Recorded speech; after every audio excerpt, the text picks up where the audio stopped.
So from today onwards, we'll be starting off this development topic. So before we start off ServiceNow development, the fundamental things that you need to learn and aware or about the glide system concepts.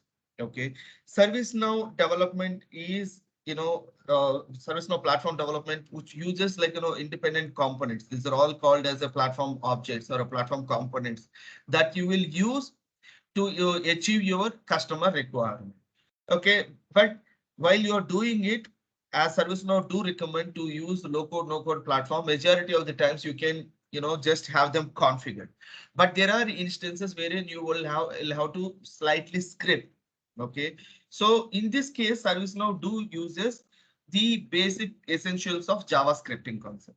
Okay, so number one, you need to have a little idea about JavaScript. How does it works? Even if you don't know, as part of our training, you will be able to achieve our requirements. But in reality, if there is any complex requirement comes up, therein you will need to know how to leverage these JavaScript fundamentals to achieve your requirement. Okay, number one. Number two is in ServiceNow, whenever there is a requirement comes up. Okay, so broadly, you will have to categorize where exactly you are configuring or trying to achieve this requirement. Okay, in simple terms, are you trying to achieve this requirement on client side? Okay, are you trying to achieve this requirement on server side? Okay, and what are the execute on conditions? Okay, typically when exactly this need to be achieved? Okay, and at the time of executing this condition, is there any impact on the server performance or not? You need to assess it. And then what are you trying to achieve? So these are fundamental questions that you need to ask before achieving any customer requirement. What is it you are trying to achieve? So if you can answer these questions, so you would be able to pick up the right platform object to achieve your requirement. Okay, when we are scripting, okay, when we are scripting, depends on these locations, the script pattern do changes. Okay, ServiceNow has glide system components. Okay, they call it as a GS or G underscore form, depends on the action is getting to be executed. Okay, is it on client side or is it a server side? Depends on that. You will be leveraging these pre-packaged APIs. Okay, glide system is set of predefined methods which are packaged into an API. You will be executing that API call according to your requirement. As I said, it contains pre-packaged methods. Okay, it could be under GS or it could be under G underscore form. Okay, so if you are trying to execute some script component on the server side, we use GS. Okay, if we are trying to achieve something on the server side, we use GS. Okay, and G underscore form is used on client side. Okay, if you are trying to achieve something on the client side, we use G underscore form, and if you are trying to achieve something on the server side, we use glide system. Okay, so please remember these G underscore form and GS. So you will learn about these in things slowly in the subsequent sessions. Okay, so when I'm starting ServiceNow development course, okay, I want to talk about a real-time requirement. Okay, pick up a use case and then identify that use case. Okay, in detail, convert that from the particular functional requirement into technical requirement. Then you try to pick up right platform component to accomplish your activity. Okay, so to start off, let me tell you some details about UI policy. Okay, so just give me a second. Okay, I want to share something. Just give me a second.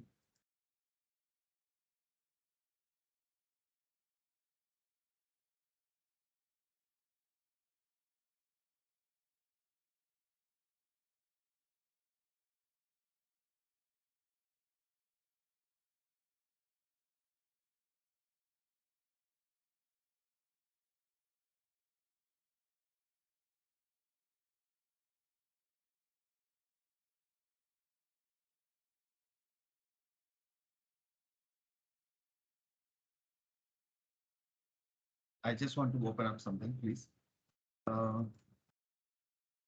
In our first class, okay, we talked about this one. Okay, remember, like, if you have remembered it or not.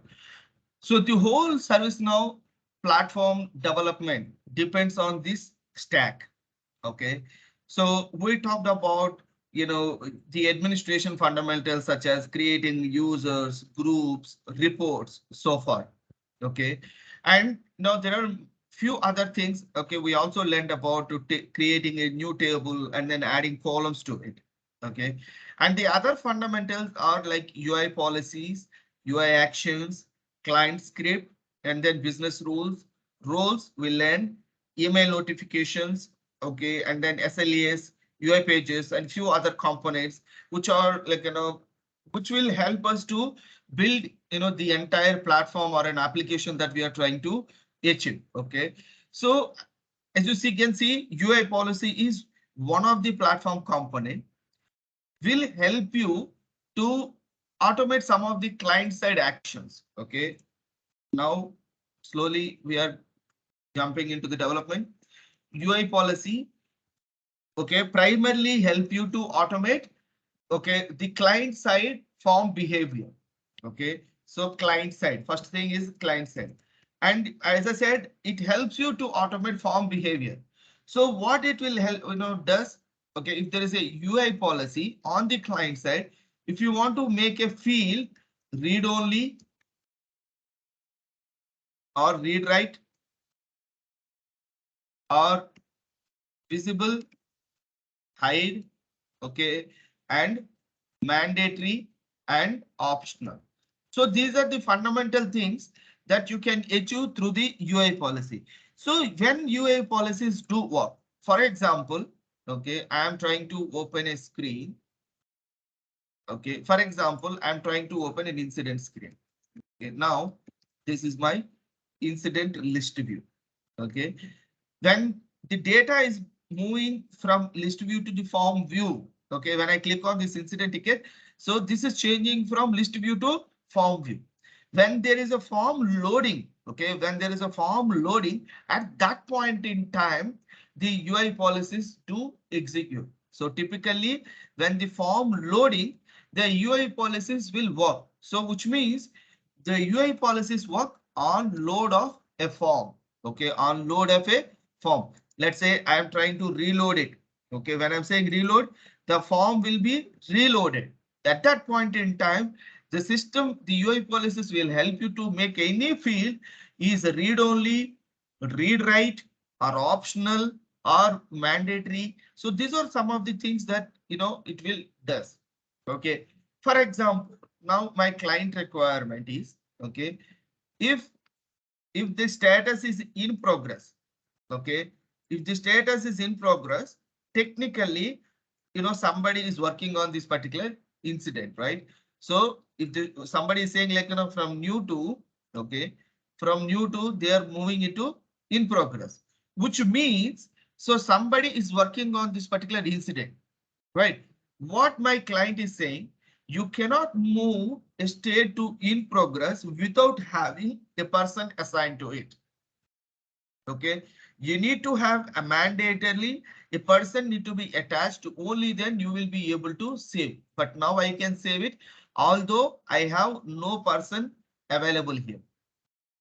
Okay, so this is where, because now you need to question yourself. The client requirement is, okay, whenever the incident state progresses to in progress, we need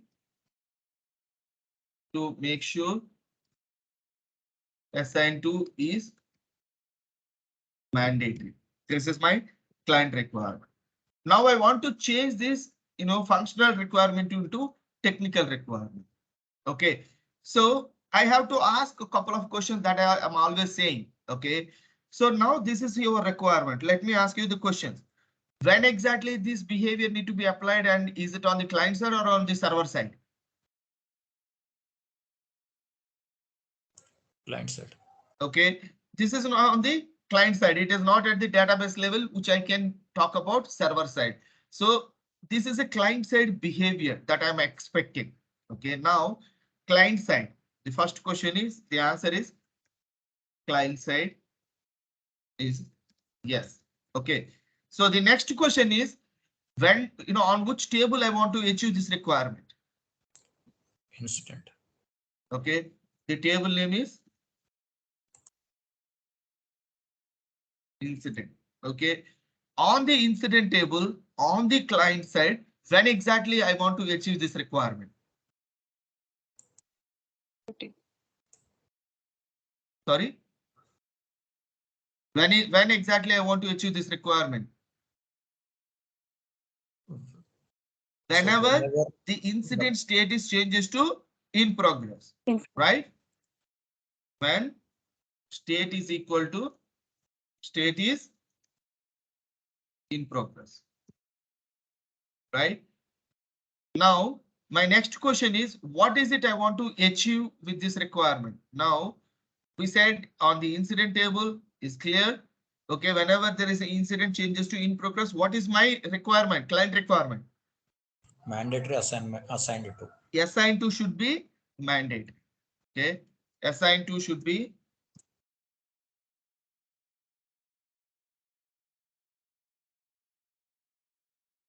okay. So now this answer, okay, these questions, okay, where I want to achieve this requirement on the client side on the incident table. When exactly I want to achieve when the state is in progress. Okay, what exactly I want to achieve? Okay, the state, the assigned to should be mandatory. This is my requirement, right? Now, as I explained in the UI policy definition, see some of the things that you can achieve through various ways, but which component will be better fit, that is what comes through the experience. Okay, now as per my explanation, UI policies will work on the client side and also will help you to make a field mandatory. So I can leverage this UI policy to achieve my requirement. Now you can make a field mandatory through other ways also. You can directly go down to configure dictionary and make a field mandatory. But what happens? The field will be always mandatory, not based on the condition. That is why I cannot use that option to achieve my current requirement. Okay, is that clear? Yes.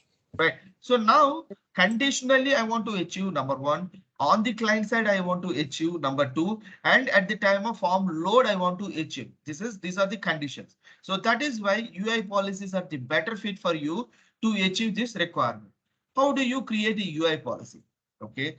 Type UI policy. It will be available under system policy. Okay. Type UI policy under system UI. You have UI policy. Go down to this UI policies. Okay, go to this UI policy, create a new UI policy, create a new UI policy.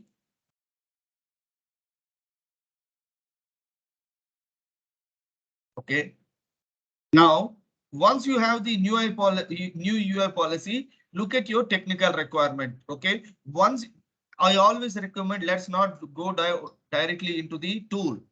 Before you try to achieve something, always please make sure your functional requirement is converted into technical requirement. Then it will be fairly easy to achieve your job. Okay. So now my first question is, where do I want to achieve? It is on the client side and also on the table. Okay. So client side. So that is why you picked up UI policy, and on which table I want to achieve this requirement. Select the table. I want to achieve this requirement on incident table.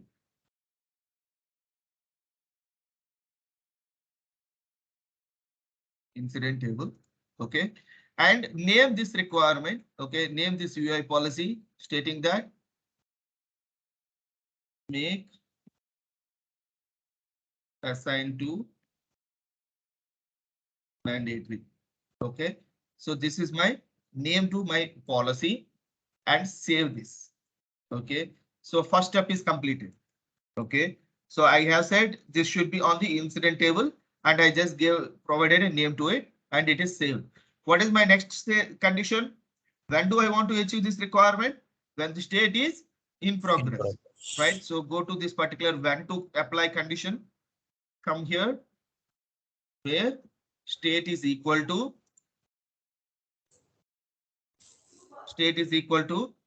in progress. So second step is completed. Save this requirement.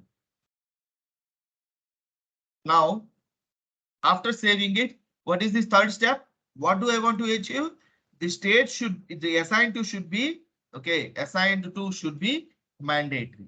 Now, go down to the actions. So you provided a table and you said when to apply and it should be on load. Yes, right? And go down to new action, UI policy action. And this is where you will say, this is the field I want to make sure is mandatory. I want to say assign to a mandatory. Okay, assign to is, as I said, using UI policy, you can make a field mandatory, yes or no, and visibility, yes or no, and read only, yes or no. And also you can clear if there is any content in the string field. Okay. Now in my current scenario, I can say a field is mandatory. Submit it. If your requirement says, okay, at this point in time, okay, my current requirement says not only the assigned group also should be mandated. Not only the assigned to assignment group also should be mandatory. Then what you have to do, you will have to create another action to achieve your requirement. Okay, so you can add any number of action, not only the assigned to, I also want to have assignment group also is mandatory. So I created two actions. Okay, now I have provided table name and I have provided condition. I also provided the actions that should be executed.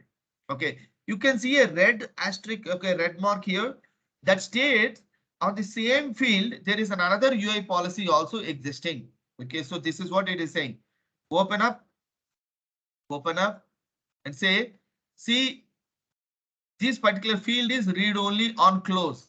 Okay, now this is the new action that you created. Open up and see on which condition that particular UI action. So you need to make sure this should not be conflicting with our requirement. Okay, so this requirement says whenever the state is closed, then make this field is read only. Okay, so that is why these two are, there are two actions on the same field, so that like you are able to see this particular red color right next to your field. Okay, now with this one I can clearly classify that this is a separate UI policy which is not conflicting with my condition. My condition is when it is in progress, I want to make it mandatory.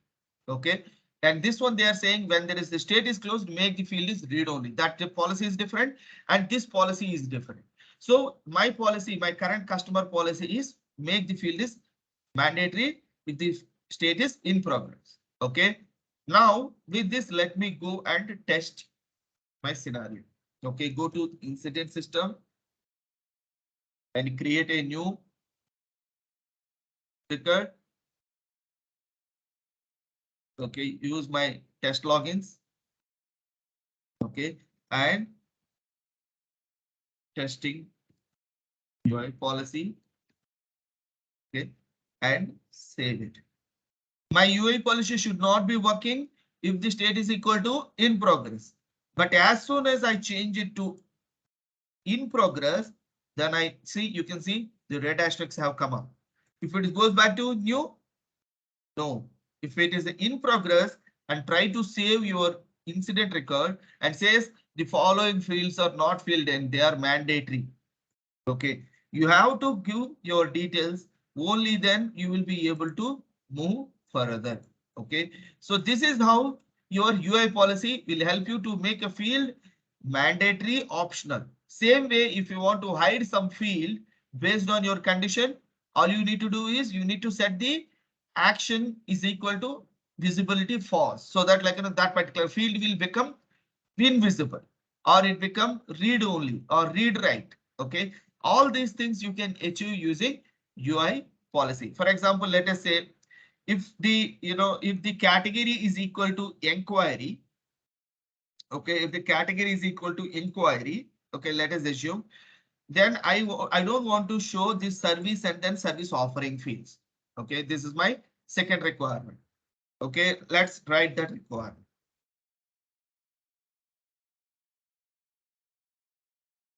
If the category is the new policy is, if the category is inquiry, service and service offering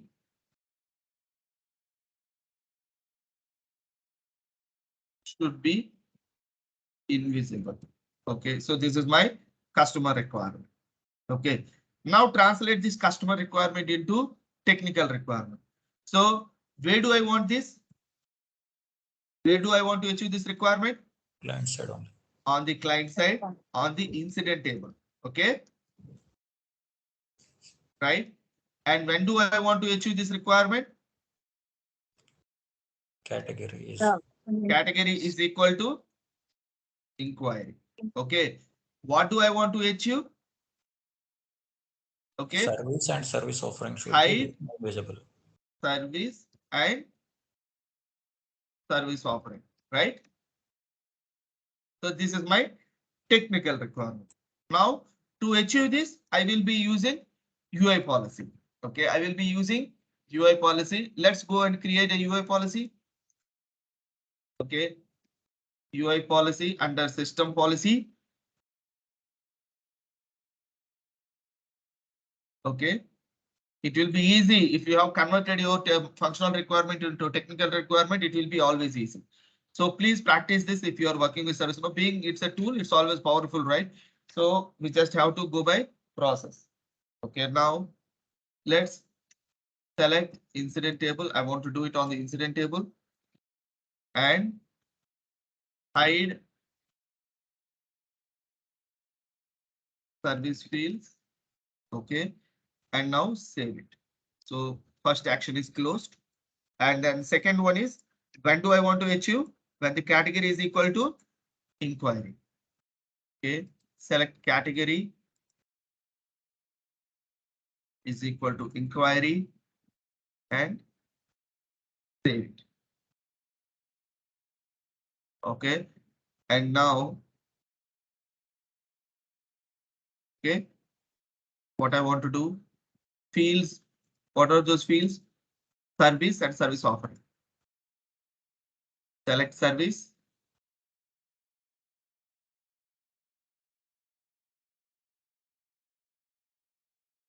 The service.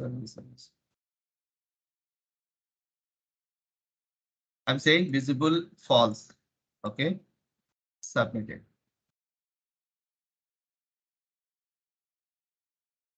Then scroll down and create another action. You can add any number of actions. Okay, the other field that need to be hidden is service offering. Okay, RS service offering. Visible false. Okay, submitted. Now my job is completed. So my third action is also completed. Now test it and go to incident table. To apply your UI policy, you just have to reload. See if the category is equal to, okay, inquiry, service, and then other fields are automatically hidden. Now if it is a software, then they will come up. If it is an inquiry, then they are gone. If it is a software or a database, they will come up. So again, here there is one feature that you need to remember. So I am having a reverse if false, okay, which means if the condition is reversed, then I am reversing this action. Okay, if this condition is reversed, then immediately I am reversing this action. So that is why if I'm saying it is a reverse, then they are coming back. Okay, so if it is a condition is passed, it is hiding. If it is condition is failed, then it is reversing. Okay, so the option which is responsible to do that is reverse if false. If the condition is passed and hide it, and if the condition is reversed, then change it back.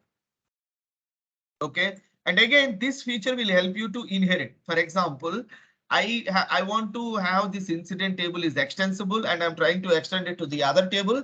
Then I created this on my incident table, right? Then if I want to inherit it to the subsequent fields, so this is the feature that will help you to inherit to the child tables. Okay, so this feature will help you to inherit. And global application, which means like it will be working according to application scenario. No, okay. Now in this case, this will be global application. This is my word version, so that is why I'm saying like this. Okay, so if I want to have it is applied for any other scoped application, then we'll be using it for scoped application development. Okay, so these features will help you to ensure like the further behavior. Okay, right now what we learned is the UI policies will work on client side, on load, and they will help you to make field read only, read write, visible and hide, mandatory and optional. Okay, so yes, sir. now it's clear, right? The requirement is clear, right? Yes, And are you clear about UI policies? Yes. Yes. Okay, now can you do one of these requirements so that we can move on with the next topic? Okay, so I'll give you some time. Just can you do that now?